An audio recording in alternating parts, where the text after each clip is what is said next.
第一次揾我哋嘅時候咧，已經係9月中㗎啦。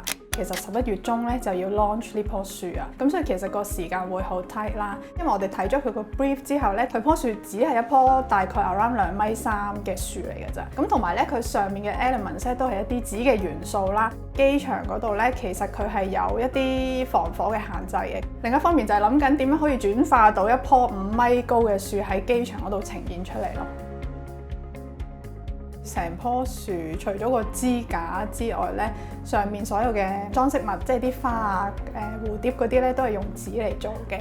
咁因為其實紙同鐵係兩種唔同嘅物料啦，紙係相對地比較柔軟啲嘅，可以好容易去設計出唔同嘅造型啦。咁但係鐵咧就比較硬，咁但係我哋要 make sure 佢咧係可以做到花嗰種神韻、嗰種奢侈嘅感覺、嗰種華麗嘅感覺咯。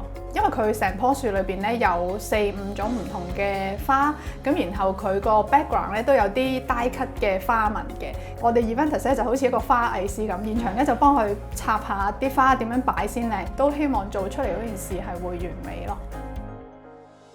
法國嗰邊個客有同我哋講啦，佢好 appreciate 我哋今次咧幫佢將呢個紙花 concept 做咗一棵樹喺機場。